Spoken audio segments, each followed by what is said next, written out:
प्यारे विद्यार्थियों, सत श्री अकाल। मैं कुलजीत पाठक, पंजाबी मास्टर, सरकारी सीनियर सैकेंडरी स्मार्ट स्कूल कुलोरियां। प्यारे विद्यार्थियों, ਅੱਜ ਆਪਾਂ ਪ੍ਰਿੰਸੀਪਲ ਤੇਜਾ ਸਿੰਘ ਜੀ ਦੀ ਰਚਨਾ ਘਰ ਦਾ ਪਿਆਰ ਦੇ ਬਾਰੇ ਗੱਲਬਾਤ ਕਰਾਂਗੇ। ਇਸ ਨਿਬੰਧ ਦੇ ਵਿੱਚ ਉਹਨਾਂ ਨੇ ਕੀ ਕੁਝ ਦਰਸਾਇਆ, ਕਿਸ ਤਰ੍ਹਾਂ ਦੱਸਿਆ, ਉਹ ਆਪਣੇ ਜੀਵਨ ਦੇ ਵਿੱਚ ਢਾਲਾਂਗੇ। ਕਿਉਂਕਿ ਕੋਈ ਵੀ ਸਾਹਿਤਕ ਰਚਨਾ, ਕੋਈ ਵੀ ਵਿੱਦਿਆ ਓਨੀ ਦੇਰ ਤੱਕ ਸੰਪੂਰਨ ਨਹੀਂ ਮੰਨੀ ਜਾਂਦੀ ਜਿੰਨੀ ਦੇਰ ਤੱਕ ਅਸੀਂ ਉਸ ਨੂੰ ਆਪਣੀ ਜੀਵਨ ਦੇ ਵਿੱਚ ਨਾ ਢਾਲੀਏ। ਸਭ ਤੋਂ ਪਹਿਲਾਂ ਅਸੀਂ ਪ੍ਰਿੰਸੀਪਲ ਤੇਜਾ ਸਿੰਘ ਜੀ ਦੇ ਬਾਰੇ ਗੱਲਬਾਤ ਕਰਦੇ ਹਾਂ। ਪ੍ਰਿੰਸੀਪਲ ਤੇਜਾ ਸਿੰਘ ਜੀ ਨੇ ਪੰਜਾਬੀ ਸਾਹਿਤ ਦੀ ਬੋਲੀ ਦੀ ਨਿੱਘਰ ਸੇਵਾ ਕੀਤੀ। ਆਪ ਦੀਆਂ ਸਾਹਿਤਕ ਘਾਲਾਂ ਦੀ ਪ੍ਰਸ਼ੰਸਾ ਵਜੋਂ 1951 ਵਿੱਚ ਪੈਪਸੂ ਸਰਕਾਰ ਨੇ ਆਪ ਨੂੰ ਸਨਮਾਨਿਤ ਕੀਤਾ ਅਤੇ ਮਾਰਚ 1956 ਵਿੱਚ ਅਭਿਨੰਦਨ ਗ੍ਰੰਥ ਵੀ ਭੇਂਟ ਕੀਤਾ।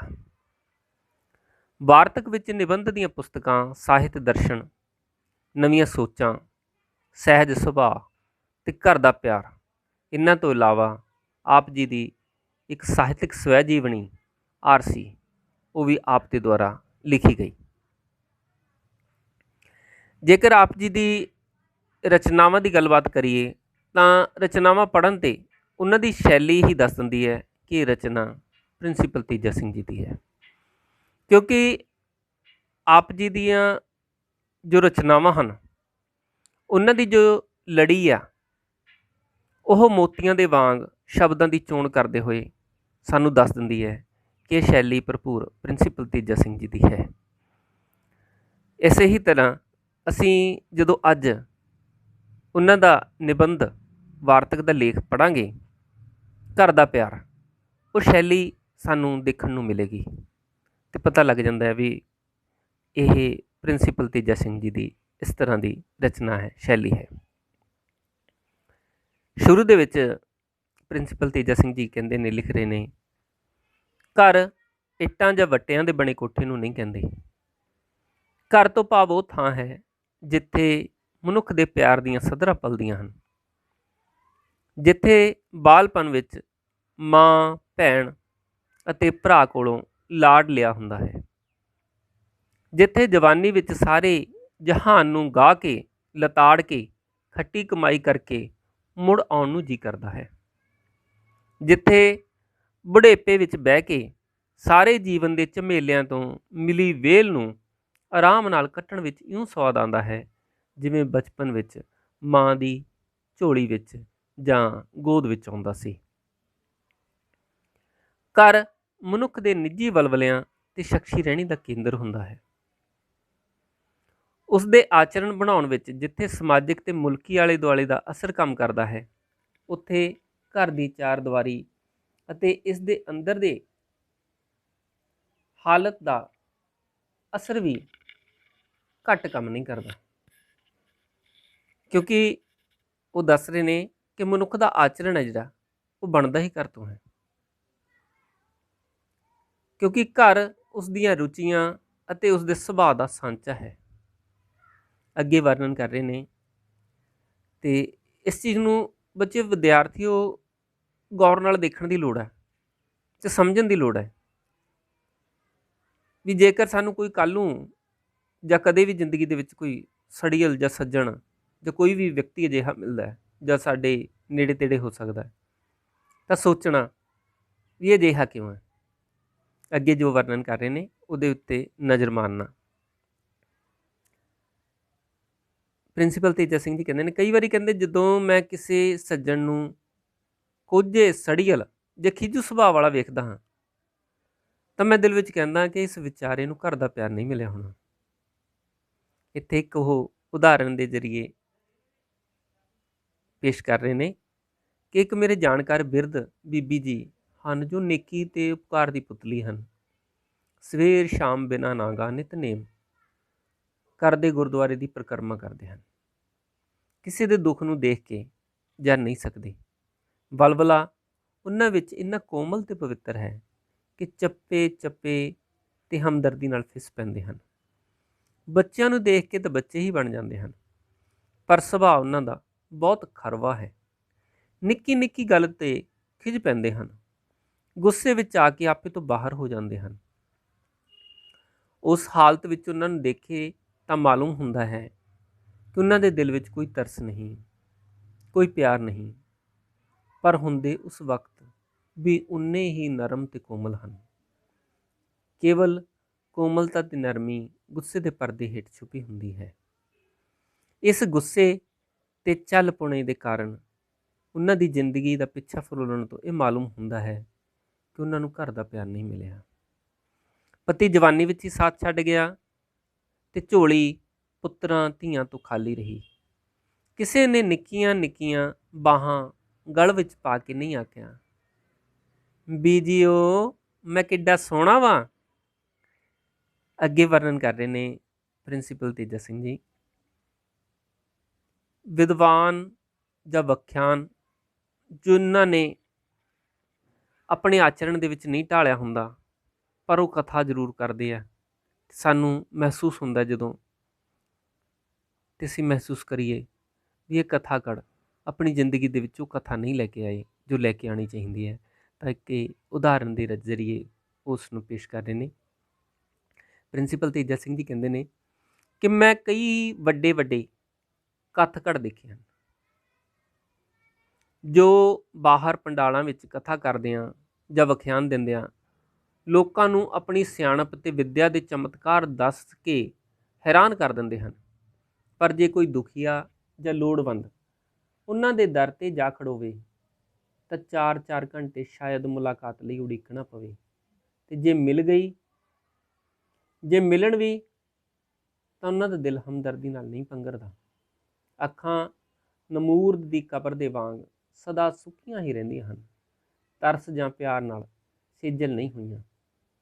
ਇੱਡੀ ਕਰੜਾਈ ਦਾ ਕਾਰਨ ਕੇਵਲ ਇਹ ਕਿ ਇਹੋ ਜਿਹੇ ਸੱਜਣ ਦੀ ਵਹੁਟੀ ਕਿਹਾ ਕਰਦੀ ਹੈ, ਭਾਈ ਹੁਰੀ ਆਪਣੀ ਸਾਰੀ ਜ਼ਿੰਦਗੀ ਹੈਂਡ ਬੈਗ ਮੋਟਰਾਂ ਗੱਡੀਆਂ ਦੇ ਸਫ਼ਰ ਵਿੱਚ ਟਪਾ ਛੱਡਦੇ ਹਨ। ਉਹਨਾਂ ਵਿੱਚ ਘਰ ਦਾ ਪਿਆਰ ਨਹੀਂ ਹੁੰਦਾ, ਇਸ ਲਈ ਉਹਨਾਂ ਦੀ ਜ਼ਿੰਦਗੀ ਰਸ ਤੋਂ ਖਾਲੀ ਕੋਰੀ ਜਿਹੀ ਹੁੰਦੀ ਹੈ। ਇਹੋ ਜਿਹੇ ਉਪਦੇਸ਼ਕ ਤੇ ਲਿਖਾਰੀ ਵੱਡੇ ਵੱਡੇ ਗੁਰੂਆਂ ਤੇ ਪੈਗੰਬਰਾਂ ਦੇ ਜੀਵਨ ਵੀ ਆਪਣੇ ਨਮੂਨੇ ਉੱਤੇ ਢਾਲਦੇ ਹੋਏ ਉਹਨਾਂ ਮਹਾਂਪੁਰਖਾਂ ਨੂੰ ਵੀ ਆਪਣੇ ਜਿਹੇ ਕੋਰੇ ਤੇ ਘਰੋਗੀ ਪਿਆਰ ਤੋਂ ਸਖਣੇ ਬਣਾ ਕੇ ਦੱਸਦੇ ਹਨ। ਗੁਰੂ ਨਾਨਕ ਸਾਹਿਬ ਦਾ ਜੀਵਨ ਤਾਂ ਇਉਂ ਦੱਸਦੇ ਹਨ ਜਿਵੇਂ ਉਹ ਕਦੇ ਤੋਤਲੀਆਂ ਗੱਲਾਂ ਕਰਨ ਵਾਲੇ ਬਚਪਨ ਵਿੱਚੋਂ ਲੰਘੇ ਹੀ ਨਹੀਂ ਹੁੰਦੇ। ਬਾਲਪਨ ਤੋਂ ਹੀ ਉਤਨੀਆਂ ਹੀ ਸਿਆਣੀਆਂ ਤੇ ਪਰਮਾਰਥ ਦੀਆਂ ਗੱਲਾਂ ਕਰਦੇ ਹੁੰਦੇ ਸਨ ਜਿਤਨੀਆਂ ਕਿ ਵੱਡੀ ਉਮਰ ਵਿੱਚ। ਉਹਨਾਂ ਨੂੰ ਪਤਾ ਹੀ ਨਹੀਂ ਹੁੰਦਾ ਕਿ ਬੱਚਿਆਂ ਦਾ ਭੋਲਾਪਨ, ਅਲਬੇਲੀ ਤਬੀਅਤ, ਭੈਣਾਂ ਭਰਾ ਦਾ ਪਿਆਰ, ਲਾਡ ਤੇ ਰੁਸੇਵੇਂ ਮਹਾਂਪੁਰਖ ਦੀ ਬਣਤਰ ਲਈ ਉਨੇ ਹੀ ਜ਼ਰੂਰੀ ਹਨ ਜਿੰਨੇ ਕਿ ਆਮ ਮਨੁੱਖਾਂ ਲਈ। ਇਸ ਤਜਰਬੇ ਵਿੱਚੋਂ ਲੰਘਣ ਨਾਲ ਖਿਆਲਾਂ, ਵਲਵਲਿਆਂ ਤੇ ਅਮਲਾਂ ਦੀ ਉਸਾਰੀ ਕੁਦਰਤੀ ਤੌਰ 'ਤੇ ਹੁੰਦੀ ਹੈ। ਜਿਨ੍ਹਾਂ ਦੀ ਜ਼ਿੰਦਗੀ ਸਧਾਰਨ ਬਣਨੀ ਹੁੰਦੀ ਹੈ ਅਤੇ ਜਿਨ੍ਹਾਂ ਨੇ ਪੂਰਨਤਾ ਪ੍ਰਾਪਤ ਕਰਨੀ ਹੁੰਦੀ ਹੈ, ਉਹਨਾਂ ਲਈ ਘਰ ਦਾ ਪਿਆਰ ਤੇ ਰੋਸਾ, ਭੈਣਾਂ ਦਾ ਥਾਂ ਥਾਂ 'ਤੇ ਵੀਰ ਨੂੰ ਬਚਾਉਣਾ ਇੱਕ ਅਜਿਹਾ ਚੁਗਿਰਦਾ ਬਣਾ ਰੱਖਦਾ ਹੈ ਜਿਸ ਤੋਂ ਉਹਨਾਂ ਦੇ ਵਲਵਲੇ ਉੱਚੇ ਸਾਈਂ ਦੇ ਪਿਆਰ ਵੱਲ ਪ੍ਰੇਰੇ ਜਾਂਦੇ ਹਨ ਅਤੇ ਸਿੱਕਣ ਕੁਰਬਾਨੀਆਂ ਕਰਨ ਦੀ ਜਾਂਚ ਆਉਂਦੀ ਹੈ। ਜਿਨ੍ਹਾਂ ਲਿਖਾਰੀਆਂ ਨੇ ਬਚਪਨ ਦੇ ਜ਼ਰੂਰੀ ਤਜਰਬੇ ਨੂੰ ਨਹੀਂ ਸਮਝਿਆ, ਉਹਨਾਂ ਨੇ ਈਸਾ ਦਾ ਜੀਵਨ, ਉਹਨਾਂ ਦੇ ਬਚਪਨ ਦੇ ਮਾਪਿਆਂ ਦੇ ਆਚਰਣ ਨੂੰ ਬਹੁਤ ਹੀ ਕੋਝੇ ਰੰਗ ਨਾਲ ਰੰਗਿਆ। ਜੇ ਲਿਖਾਰੀਆਂ ਨੂੰ ਖਿਆਲ ਹੁੰਦਾ ਕਿ ਮਹਾਂਪੁਰਖ ਵੀ ਘਰ ਦੇ ਆਲੇ ਦੁਆਲੇ ਵਿੱਚੋਂ ਚੰਗਾ ਲੈ ਸਕਦੇ ਹਨ, ਤਾਂ ਉਹ ਇਹਨਾਂ ਦੇ ਮਾਪਿਆਂ ਦਾ ਜ਼ਿਕਰ ਬੜੇ ਸਤਿਕਾਰ ਨਾਲ ਕਰਦੇ ਅਤੇ ਉਹਨਾਂ ਦੇ ਘਰੋਗੀ ਚੁਗਿਰਦੇ ਵਿੱਚ ਕੁਝ ਮਹਾਨਤਾ ਦੇ ਚਿੰਨ੍ਹ ਲੱਭਣ ਦਾ ਯਤਨ ਕਰਦੇ। ਅੱਗੇ ਪ੍ਰਿੰਸੀਪਲ ਤੇਜਾ ਸਿੰਘ ਜੀ ਵਰਣਨ ਕਰ ਰਹੇ ਨੇ। ਬਹੁਤ ਹੀ ਵਧੀਆ ਢੰਗ ਦੇ ਨਾਲ ਇਸ ਨੂੰ ਵਿਦਿਆਰਥੀਓ ਧਿਆਨ ਦੇ ਨਾਲ ਸੁਣਨਾ ਅਤੇ ਜਾਂਚਣਾ ਪਰਖਣਾ ਵੀ ਅਸੀਂ ਕਦੇ ਵੀ ਆਪਣੇ ਮਾਂ ਨੂੰ ਜਾਂ ਬਾਪ ਨੂੰ ਇੰਨਾ ਪਿਆਰ ਕਰਦੇ ਹਾਂ ਜਾਂ ਕੀਤਾ ਜਿੰਨਾ ਸ਼੍ਰੀ ਗੁਰੂ ਨਾਨਕ ਦੇਵ ਜੀ ਨੇ। ਪ੍ਰਿੰਸੀਪਲ ਤੇਜਾ ਸਿੰਘ ਜੀ ਕਹਿੰਦੇ ਆ, ਮੈਨੂੰ ਤਾਂ ਗੁਰੂ ਨਾਨਕ ਦੇਵ ਜੀ ਦੀ ਜਨਮ ਸਾਖੀ ਵਿੱਚ ਵਧੀਕ ਤੋਂ ਵਧੀਕ ਦਰਦਨਾਕ ਤੇ ਰੋਮਾਂਚ ਕਰ ਦੇਣ ਵਾਲਾ ਨਜ਼ਾਰਾ ਉਹ ਲੱਭਦਾ ਹੈ ਜਿਸ ਵਿੱਚ ਗੁਰੂ ਜੀ ਪ੍ਰਦੇਸ਼ ਯਾਤਰਾ ਕਰਕੇ ਘਰ ਨੂੰ ਪਰਤਦੇ ਹਨ, ਪਰ ਦਿਲ ਨੂੰ ਕਰੜਾ ਕਰਕੇ ਆਪ ਬਾਹਰ ਖੂਹ 'ਤੇ ਬਹਿ ਜਾਂਦੇ ਹਨ ਅਤੇ ਭਾਈ ਮਰਦਾਨੇ ਨੂੰ ਆਪਣੇ ਘਰ ਵਾਲਿਆਂ ਦੀ ਖਬਰ ਸੂਰਤ ਲੈਣ ਲਈ ਪਿੰਡ ਭੇਜਦੇ ਹਨ, ਪਰ ਕਹਿੰਦੇ ਹਨ ਕਿ ਇਹ ਨਾ ਦੱਸੀ ਕਿ ਮੈਂ ਵੀ ਇੱਥੇ ਆਇਆ ਹਾਂ। ਮਰਦਾਨਾ ਮਾਤਾ ਤ੍ਰਿਪਤਾ ਜੀ ਪਾਸ ਪੁੱਜਦਾ ਹੈ ਅਤੇ ਘਰ ਦਾ ਹਾਲ ਪੁੱਛ ਕੇ ਵਿਦਾ ਹੋਣ ਲੱਗਦਾ ਹੈ। ਮਾਤਾ ਜੀ ਵੀ ਉਸ ਦੇ ਪਿੱਛੇ ਪਿੱਛੇ ਪਿੰਡ ਤੋਂ ਬਾਹਰ ਉਸ ਥਾਂ 'ਤੇ ਪੁੱਜਦੇ ਹਨ ਜਿੱਥੇ ਗੁਰੂ ਜੀ ਬੈਠੇ ਹਨ। ਜੇ ਕਿਸੇ ਨੇ ਮਾਂ ਦੇ ਵਡੇਤਣ ਤੇ ਅਰਸੀ ਅਸਰ ਨੂੰ ਵੇਖਣਾ ਹੋਵੇ ਤਾਂ ਇਸ ਨਜ਼ਾਰੇ ਦੇ ਹਾਲ ਨੂੰ ਪੜ੍ਹਨ। ਮਾਤਾ ਆਪਣੇ ਪੁੱਤਰ ਨੂੰ ਵੇਖ ਕੇ ਬੇਵੱਲ ਹੋ ਜਾਂਦੀ ਹੈ।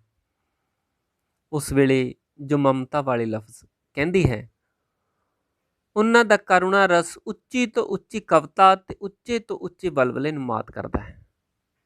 ਪੁੱਤਰ ਦਾ ਮੱਥਾ ਚੁੰਮ ਕੇ ਉਹ ਕਹਿੰਦੀ ਹੈ, ਵੀ ਬੱਚਾ ਮੈਂ ਤੇਥੋਂ ਵਾਰੀ, ਮੈਂ ਉਹਨਾਂ ਦੇਸਾਂ ਤੋਂ ਵਾਰੀ, ਮੈਂ ਉਹਨਾਂ ਰਾਹਾਂ ਤੋਂ ਵਾਰੀ ਜਿਨ੍ਹਾਂ ਉੱਤੇ ਚੱਲ ਕੇ ਤੂੰ ਆਇਆ ਹੈ। ਇੱਥੇ ਵਰਣਨ ਕਰਨ ਕਹਿੰਦੇ ਜੇ ਕੋਈ ਸੁੱਕਾ ਫਿਲਾਸਫਰ, ਭਾਵ ਕਿ ਜਿਸ ਨੇ ਆਪਣੀ ਜ਼ਿੰਦਗੀ ਦੇ ਵਿੱਚ ਉਹਨਾਂ ਚੀਜ਼ਾਂ ਨੂੰ ਨਹੀਂ ਢਾਲਿਆ, ਵੀ ਉਹ ਜੇ ਫਿਲਾਸਫਰ ਹੁੰਦਾ ਤਾਂ ਉਹਨੇ ਕੀ ਕਹਿਣਾ ਸੀ? ਉਹ ਕਹਿੰਦਾ ਉਸ ਵੇਲੇ ਆਪਣੀ ਮਾਂ ਨੂੰ ਕਹਿੰਦਾ, ਜਾ ਭਾਈ ਜਾ, ਇਹਨਾਂ ਤੇਲਾਂ 'ਚ ਤੇਲ ਨਹੀਂ, ਤੂੰ ਮਾਇਆ ਦਾ ਰੂਪ ਧਾਰ ਕੇ ਮੈਨੂੰ ਭਰਮਾਉਣਾ ਹੀ ਹੈ। ਨਹੀਂ, ਗੁਰੂ ਜੀ ਮਾਤਾ ਜੀ ਦੇ ਬਚਨ ਸੁਣ ਕੇ ਫਿਸ ਪਏ, ਉਹਨਾਂ ਦੇ ਚਰਨਾਂ ਉੱਤੇ ਡਿੱਗ ਕੇ ਰੋਏ। ਉਹ ਅਥਰੂ ਹਜ਼ਾਰ ਗਿਆਨ ਧਿਆਨ ਦਾ ਨਿਚੋੜ ਸਨ, ਹਜ਼ਾਰ ਫਰਜ਼ਾਂ ਤੇ ਪਰਉਪਕਾਰਾਂ ਦੀ ਜੜ ਨੂੰ ਸਿੰਜਣ ਵਾਲੇ ਸਨ। ਕੀ ਗੁਰੂ ਨਾਨਕ ਸਾਹਿਬ ਦੇ ਦਿਲ ਉੱਤੇ ਬੀਬੀ ਨਾਨਕੀ ਦਾ ਪਿਆਰ ਦਾ ਘੱਟ ਅਸਰ ਸੀ? ਜਿਨ੍ਹਾਂ ਨੇ ਬਚਪਨ ਵਿੱਚ ਲੋਰੀਆਂ ਦੇ ਕੇ ਕੁੱਛੜ ਚੁੱਕ ਕੇ ਪਾਲਿਆ ਸੀ ਤੇ ਪਿਤਾ ਦੀਆਂ ਚਪੇੜਾਂ ਤੋਂ ਬਚਾਇਆ ਸੀ ਤੇ ਖਰੇ ਸੌਦੇ ਕਰਦਿਆਂ ਸਲਾਹਿਆ ਉਤਸ਼ਾਹਿਆ ਸੀ, ਜੇ ਉਹ ਨਾਨਕ ਸਨ ਤਾਂ ਕੀ ਉਹ ਨਾਨਕੀ ਨਹੀਂ ਸੀ? ਕਿ ਮੁਹੰਮਦ ਸਾਹਿਬ ਦੀ ਜ਼ਿੰਦਗੀ ਉੱਤੇ ਉਹਨਾਂ ਦੀ ਬੀਬੀ ਖਦੀਜਾ ਦਾ ਅਸਰ ਘੱਟ ਸੀ, ਜਿਸ ਨੇ ਔਖੇ ਤੋਂ ਔਖੇ ਵੇਲੇ ਉਹਨਾਂ ਦੀ ਮਦਦ ਕੀਤੀ, ਉਹਨਾਂ ਦੇ ਜੀਵਨ ਆਦਰਸ਼ ਨੂੰ ਸਭ ਤੋਂ ਪਹਿਲਾਂ ਸਮਝ ਕੇ ਉਸ 'ਤੇ ਯਕੀਨ ਕੀਤਾ ਅਤੇ ਸਦਾ ਹੌਸਲਾ ਵਧਾਇਆ। ਜਦ ਹਜ਼ਰਤ ਮੁਹੰਮਦ ਨੂੰ ਰੱਬ ਵੱਲੋਂ ਬਾਣੀ ਉਤਰਦੀ ਸੀ ਤਾਂ ਉਹ ਥੱਕ ਕੇ ਇੰਨੀ ਨਿਸਲ ਹੋ ਜਾਂਦੇ ਸਨ ਕਿ ਉਹਨਾਂ ਨੂੰ ਆਰਾਮ ਦੇ ਕੇ ਮੁੜ ਅਸਲੀ ਹਾਲਤ 'ਚ ਲਿਆਉਣ ਵਾਲੀ ਖਦੀਜਾ ਹੀ ਸੀ। ਉਹਨਾਂ ਦਾ ਸਿਰ ਆਪਣੇ ਪੱਟਾਂ ਉੱਤੇ ਰੱਖ ਕੇ ਸਭ ਥਕੇਵੇਂ ਦੂਰ ਕਰ ਦਿੰਦੀ ਸੀ। ਜੇ ਕਾਰਲਾਇਲ ਆਪਣੀ ਤੀਵੀਂ ਨੂੰ ਪਿਆਰ ਕਰਦਾ ਤਾਂ ਉਹ ਇੰਨਾ ਖਿਜੂ ਤੇ ਸੜੂ ਨਾ ਹੁੰਦਾ। ਉਹ ਆਪਣੇ ਕਮਰੇ ਵਿੱਚ ਪੜ੍ਹਦਾ ਜਾਂ ਲਿਖਦਾ ਰਹਿੰਦਾ ਸੀ। ਉਸ ਦੀ ਵਹੁਟੀ ਵੱਖ ਬਰਾਂਡੇ ਵਿੱਚ ਬੈਠੀ ਆਏ ਗਏ ਨੂੰ ਤਰਾਂਦੀ ਰਹਿੰਦੀ। ਜਦ ਕਦੀ ਉਹ ਹਿਆ ਕਰਕੇ ਉਸ ਦੇ ਕਮਰੇ ਦਾ ਬੂਹਾ ਖੋਲ੍ਹਣ ਅੰਦਰ ਝਾਂਕਦੀ ਤਾਂ ਉਹ ਖਿੱਚ ਕੇ ਖਾਣ ਨੂੰ ਪੈਂਦਾ ਅਤੇ ਉਸ ਨੂੰ ਤਰਾ ਕੇ ਬਾਹਰ ਕੱਢ ਦਿੰਦਾ। ਉਸ ਦੇ ਸਾਰੇ ਸੰਸਾਰ ਨੂੰ ਚੁੱਪ ਦੇ ਮਜ਼ਮੂਨ ਉੱਤੇ ਅਮੁੱਕ ਸਿੱਖਿਆ ਦੇਣ ਦਾ ਕੀ ਲਾਭ, ਜਦ ਉਸ ਦੀ ਆਪਣੀ ਕਲਮ ਚੁੱਪ ਹੀ ਨਹੀਂ ਕਰਦੀ ਅਤੇ ਅਹਿਮਕ ਨਾਈ ਦੀ ਕੈਂਚੀ ਵਾਂਗਰ ਲੁਤਰ ਲੁਤਰ ਕਰਦੀ ਰਹਿੰਦੀ ਹੈ। ਉਸ ਦੀ ਲੰਮੇ ਲੰਮੇ ਲੇਖ ਲਿਖ ਕੇ ਲੋਕਾਂ ਨੂੰ ਚਾਬਕ ਵਰਗੀ ਤਾੜਨਾ ਕਰਨ ਦਾ ਕੀ ਲਾਭ, ਜੇ ਉਹ ਆਪ ਇੱਕ ਘਰ ਦੀ ਸੁਆਣੀ ਨੂੰ ਵੀ ਆਰਾਮ ਨਾ ਦੇ ਸਕੇ। ਅੱਜ ਕੱਲ੍ਹ ਸਾਰੇ ਦੁਰਾਚਾਰੀ ਦਾ ਕਾਰਨ ਘਰੋਗੀ ਵਸੋਂ ਦਾ ਘਾਟਾ ਅਤੇ ਬਜ਼ਾਰੀ ਰਹਿਣੀ ਬਹਿਣੀ ਦਾ ਵਾਧਾ ਹੈ। ਘਰ ਦੇ ਸਦਾਚਾਰੀ ਅਸਰ ਨੂੰ ਨਾ ਜਾਣਦੇ ਹੋਏ ਬਾਲ ਬੱਚੇ ਤਿੰਨ ਤੀਵੀਂ ਨਾਲ ਜੀਵਨ ਬਿਤਾਉਣ ਦੀ ਥਾਂ ਕਲੱਬਾਂ ਤੇ ਹੋਟਲਾਂ ਦੀ ਰਹਿਣੀ ਬਹਿਣੀ ਨੂੰ ਵਧੇਰੇ ਪਸੰਦ ਕਰਦੇ ਹਨ। ਇਸ ਦਾ ਸਿੱਟਾ ਜੋ ਨਿਕਲ ਰਿਹਾ ਹੈ ਉਹ ਬਹੁਤ ਹੀ ਮਾੜਾ ਹੈ, ਜਿਸ ਦਾ ਵਰਣਨ ਪ੍ਰਿੰਸੀਪਲ ਤੇਜਾ ਸਿੰਘ ਜੀ ਇੰਜ ਕਰ ਰਹੇ ਨੇ ਕਿ ਲੋਕਾਂ ਵਿੱਚੋਂ ਘਰੋਗੀ ਜ਼ਿੰਮੇਵਾਰੀ, ਉਹ ਬਰਾਦਰੀ ਵਾਲੀ ਸ਼ਰਾਫਤ ਅਤੇ ਉਹ ਮਿੱਠਤ ਤੇ ਨਿਮਰਤਾ ਵਾਲੇ ਗੁਣ ਘਟ ਰਹੇ ਹਨ ਜੋ ਕੇਵਲ ਘਰੋਗੀ ਆਚਰਣ ਤੋਂ ਹੀ ਉਪਜਦੇ ਹਨ। ਇਸਤਰੀ ਤੇ ਬੱਚਿਆਂ ਵਿੱਚ ਕੇਵਲ ਇਤਨੀ ਦਿਲਚਸਪੀ ਦੱਸੀ ਜਾਂਦੀ ਹੈ ਜਿਤਨੀ ਉਹਨਾਂ ਨੂੰ ਘਰ ਦੇ ਬਾਹਰ ਲੋਕਾਂ ਸਾਹਮਣੇ ਸ਼ੂਕੇ ਬਾਂਕੇ ਬਣ ਕੇ ਵਿਖਾਉਣ ਜੋਗਾ ਬਣਾ ਦੇਵੇ।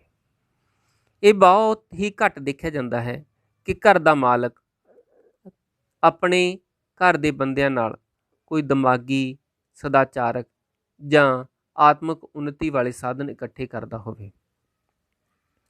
ਮੁੰਡਿਆਂ ਅਤੇ ਵਿਦਿਆਰਥੀਆਂ ਬਾਬਤ ਵੀ ਸ਼ਿਕਾਇਤ ਕੀਤੀ ਜਾਂਦੀ ਹੈ ਕਿ ਉਹ ਸਮਾਜਿਕ ਵਰਤੋਂ ਵਿੱਚ ਕੋਰੇ ਜਿਹੇ ਗੈਰ ਜ਼ਿੰਮੇਵਾਰ ਅਤੇ ਕਈ ਸਦਾਚਾਰਕ ਦੀਆਂ ਹੱਦਾਂ ਟੱਪਣ ਵਾਲੇ ਹੋ ਜਾਂਦੇ ਹਨ। ਇਸ ਦਾ ਕਾਰਨ ਵੀ ਘਰਾਂ ਨੂੰ ਛੱਡ ਕੇ ਬੋਰਡਿੰਗ ਦੀ ਰਹਿਣੀ ਪੈਣੀ ਹੈ। ਜਿਹੜਾ ਮੁੰਡਾ ਬਚਪਨ ਤੋਂ ਲੈ ਕੇ ਉਮਰ ਦਾ ਚੋਖਾ ਹਿੱਸਾ ਮਾਂ, ਭੈਣ, ਭਰਾ ਤੇ ਗੁਆਂਢੀਆਂ ਤੋਂ ਵੱਖਰਾ ਰਹਿ ਕੇ ਬੋਰਡਿੰਗ ਵਿੱਚ ਕੱਟਦਾ ਹੈ, ਉਸ ਵਿੱਚ ਘਰੋਗੀ ਗੁਣ, ਲੱਜਾ, ਹਮਦਰਦੀ, ਬਰਾਦਰੀ ਦਾ ਸਨਮਾਨ ਆਦਿ ਨਹੀਂ ਪੈਦਾ ਹੁੰਦੇ। ਅੱਗੇ ਉਦਾਹਰਣ ਦੇ ਕੇ ਪ੍ਰਿੰਸੀਪਲ ਤੇਜਾ ਸਿੰਘ ਜੀ ਵਰਣਨ ਕਰ ਰਹੇ ਨੇ ਕਿ ਜੇਕਰ ਚਾਚੀ ਮਰ ਜਾਏ ਤਾਂ ਮੁੰਡੇ ਨੂੰ ਆਪਣੇ ਚਾਚੇ ਪਾਸ ਜਾ ਕੇ ਪਰਚਾਉਣੀ ਕਰਨ ਦੀ ਜਾਂਚ ਨਹੀਂ ਹੁੰਦੀ। ਮਾਂ ਨੂੰ ਨਾਲ ਲਿਜਾ ਕੇ ਕਹਿਣਾ ਪੈਂਦਾ ਹੈ, ਕਾਕਾ ਚਾਚੀ ਲਈ ਅਫਸੋਸ ਕਰਨ ਆਇਆ ਹੈ।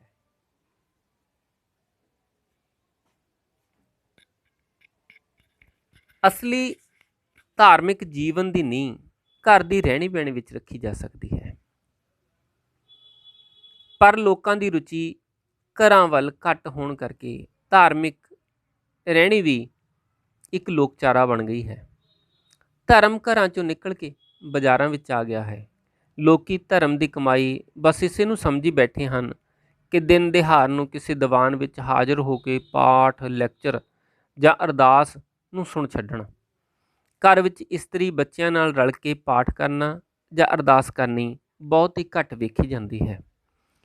ਪਰ ਅਸਲ ਵਿੱਚ ਧਾਰਮਿਕ ਰੁਚੀ ਕੇਵਲ ਉਸੇ ਆਦਮੀ ਦੇ ਅੰਦਰ ਪੈਦਾ ਹੋ ਸਕਦੀ ਹੈ ਜੋ ਘਰ ਵਾਲਿਆਂ ਨਾਲ ਰਲ ਕੇ ਕੋਈ ਧਾਰਮਿਕ ਸੰਸਕਾਰ ਕਰਦਾ ਜਾਂ ਆਪਣੇ ਰੱਬ ਨੂੰ ਯਾਦ ਕਰਦਾ ਹੈ। ਜਿਹੜੇ ਲੋਕੀ ਘਰੋਗੀ ਜੀਵਨ ਛੱਡ ਕੇ ਸਾਧ ਸੰਤ ਬਣ ਕੇ ਧਰਮ ਕਮਾਉਣਾ ਚਾਹੁੰਦੇ ਹਨ, ਉਹਨਾਂ ਲਈ ਉਤਨਾ ਹੀ ਔਖਾ ਹੈ ਜਿਤਨਾ ਕਿ ਉਸ ਕਿਸਾਨ ਲਈ ਜੋ ਜ਼ਮੀਨ ਨੂੰ ਛੱਡ ਕੇ ਹਵਾ ਵਿੱਚ ਬੀਜ ਬੀਜਣਾ ਚਾਹੇ। ਵੱਡੇ ਵੱਡੇ ਮਹਾਂਪੁਰਖ ਅਖਵਾਉਣ ਵਾਲੇ ਜੋ ਗ੍ਰਸਤ ਤੋਂ ਕੰਨੀ ਕਤਰਾਉਂਦੇ ਹਨ, ਧਾਰਮਿਕ ਜਾਂ ਇਖਲਾਕੀ ਔਕੜ ਪੈਣ 'ਤੇ ਝੱਟ ਡਿੱਗ ਜਾਂਦੇ ਹਨ। ਕਈ ਤਾਂ ਇਸੇ ਡਰ ਤੋਂ ਕਿਧਰੇ ਮਾਇਆ ਵਿੱਚ ਫਸ ਨਾ ਜਾਈਏ ਜੰਮਦਿਆਂ ਹੀ ਕਰਮੰਡਲ ਚੁੱਕ ਕੇ ਬਨਵਾਸ ਚਲੇ ਜਾਂਦੇ ਹਨ। ਅੰਤ ਇਹੋ ਜਿਹਾ ਨੂੰ ਠੀਕ ਰਸਤਾ ਵੀ ਲੱਭਦਾ ਹੈ ਤਾਂ ਰਾਜੇ ਜਨਕ ਵਰਗਿਆਂ ਤੋਂ। ਇਸੇ ਲਈ ਅਸੀਂ ਦੇਖਦੇ ਹਾਂ ਕਿ ਸਿੱਖ ਗੁਰੂਆਂ ਨੇ ਘਰੋਗੀ ਜੀਵਨ ਉੱਤੇ ਜ਼ੋਰ ਦਿੱਤਾ, ਕਿਉਂਕਿ ਸਦਾਚਾਰ ਬਣਦਾ ਹੀ ਘਰ ਤੋਂ ਹੈ। ਸਦਾਚਾਰ ਸਾਡੇ ਜੀਵਨ ਦੇ ਵਿੱਚ ਜੇਕਰ ਉਤਰਦਾ ਤਾਂ ਉਹ ਘਰ ਤੋਂ ਹੀ ਉਤਰਦਾ ਹੈ। ਜਿਸ ਨੇ ਕਿਸੇ ਵਿਹਾਰ ਵਿੱਚ ਪੈ ਕੇ ਨਿਤ ਨਿਤ ਬਦਦਿਆਨਤੀ ਦਾ ਟਾਕਰਾ ਨਹੀਂ ਕੀਤਾ, ਉਸਨੇ ਦਿਆਨਤਦਾਰ ਦੇ ਗੁਣ ਨੂੰ ਕਿਵੇਂ ਸਿੱਖਣਾ ਹੋਇਆ। ਇਸੇ ਤਰ੍ਹਾਂ ਜਿਸ ਨੇ ਪਿਤਾ, ਮਾਤਾ, ਭਰਾ, ਭੈਣ, ਪੁੱਤਰ, ਧੀ ਬਣ ਕੇ ਔਕੜਾਂ ਦਾ ਮੁਕਾਬਲਾ ਨਹੀਂ ਕੀਤਾ, ਉਸ ਨੂੰ ਇਨ੍ਹਾਂ ਸੰਬੰਧਾਂ ਵਿੱਚੋਂ ਪੈਦਾ ਹੋਏ ਗੁਣ ਪਿਤਾਪੁਣਾ ਕਿਵੇਂ ਆ ਸਕਦੇ ਹਨ। ਪਿਆਰ, ਹਮਦਰਦੀ, ਕੁਰਬਾਨੀ ਆਦਿ ਗੁਣ ਕਦੇ ਵੀ ਨਹੀਂ ਸਿੱਖੇ ਜਾ ਸਕਦੇ ਜਦ ਤੱਕ ਮਨੁੱਖ ਘਰ ਦੇ ਸੰਬੰਧੀਆਂ ਨਾਲ ਪਿਆਰ, ਉਹਨਾਂ ਦੀ ਸੰਭਾਲ ਲਈ ਉਦਮ ਤੇ ਲਿਆਕਤ ਨਾ ਪੈਦਾ ਕਰੇ। ਘਰ ਦੇ ਪਿਆਰ ਤੋਂ ਹੀ ਸਮਾਜ ਅਤੇ ਦੇਸ਼ ਦਾ ਪਿਆਰ ਪੈਦਾ ਹੁੰਦਾ ਹੈ।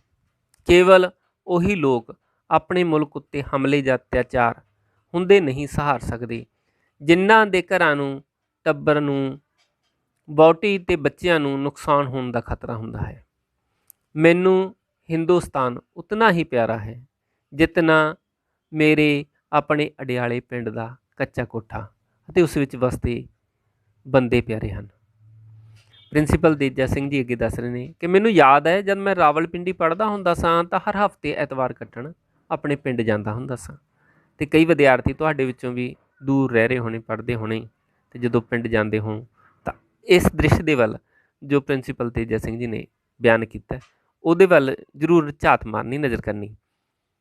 ਪ੍ਰਿੰਸੀਪਲ ਤੇਜਾ ਸਿੰਘ ਜੀ ਕਹਿੰਦੇ ਨੇ, ਜਦ ਮੈਂ ਚੀਰ ਪੜਾਂ ਤੋਂ ਲੰਘ ਕੇ ਤ੍ਰਿਪਿਆ ਕੋਲ ਪੁੱਜਦਾ ਸਾਂ ਜਿੱਥੇ ਇੱਕ ਟਿੱਬੇ ਦੇ ਓਹਲੇ ਮੇਰਾ ਪਿੰਡ ਵਸਦਾ ਦਿਸਦਾ ਸੀ, ਤਾਂ ਪਿੰਡ ਦੀ ਪਿਆਰੀ ਝਾਕੀ ਅੱਖਾਂ ਸਾਹਮਣੇ ਆਉਣ ਤੋਂ ਪਹਿਲਾਂ ਮੈਂ ਉਸ ਟਿੱਬੇ ਕੋਲ ਠਹਿਰ ਜਾਂਦਾ ਸਾਂ ਅਤੇ ਦਿਲ ਨੂੰ ਚੰਗੀ ਤਰ੍ਹਾਂ ਤਿਆਰ ਕਰਕੇ ਪਿੰਡ ਝਾਕਣ ਦਾ ਹੀਆ ਕਰਦਾ ਸਾਂ। ਮੁੜਦੀ ਵੇਰ ਵੀ ਪਿੰਡ ਨੂੰ ਅੱਖਾਂ ਤੋਂ ਓਹਲੇ ਹੋਣ ਤੋਂ ਪਹਿਲਾਂ ਮੁੜ ਦੇਖਦਾ ਸਾਂ। ਪਿੰਡ ਕਿੱਡਾ ਪਿਆਰਾ ਸੀ ਅਤੇ ਉਸ ਵਿੱਚ ਮੇਰੇ ਵਸਦੇ ਸੰਬੰਧੀ ਹੋਰ ਵੀ ਪਿਆਰੇ ਸਨ। ਪਿਆਰੇ ਵਿਦਿਆਰਥੀਓ, ਇਸ ਦੇ ਨਾਲ ਹੀ ਪ੍ਰਿੰਸੀਪਲ ਤੇਜਾ ਸਿੰਘ ਜੀ ਦੇ ਰਚਨਾ ਘਰ ਦਾ ਪਿਆਰ ਸਮਾਪਤ ਹੁੰਦੀ ਹੈ ਤੇ ਇਸ ਤੋਂ ਬਾਅਦ ਫਿਰ ਜਲਦੀ ਹੀ ਮਿਲਾਂਗੇ ਇਸ ਵਾਰਤਕ ਦਾ ਸਾਰ ਅਤੇ ਪ੍ਰਸ਼ਨ ਉੱਤਰਾਂ ਦੇ ਨਾਲ। ਪਿਆਰੇ ਵਿਦਿਆਰਥੀਓ, ਇਹਨਾਂ ਨਾਲ ਹੀ ਮੈਂ ਤੁਹਾਨੂੰ ਅੱਜ ਸਤਿ ਸ਼੍ਰੀ ਅਕਾਲ ਕਹਿਣਾ। ਧੰਨਵਾਦ ਜੀ।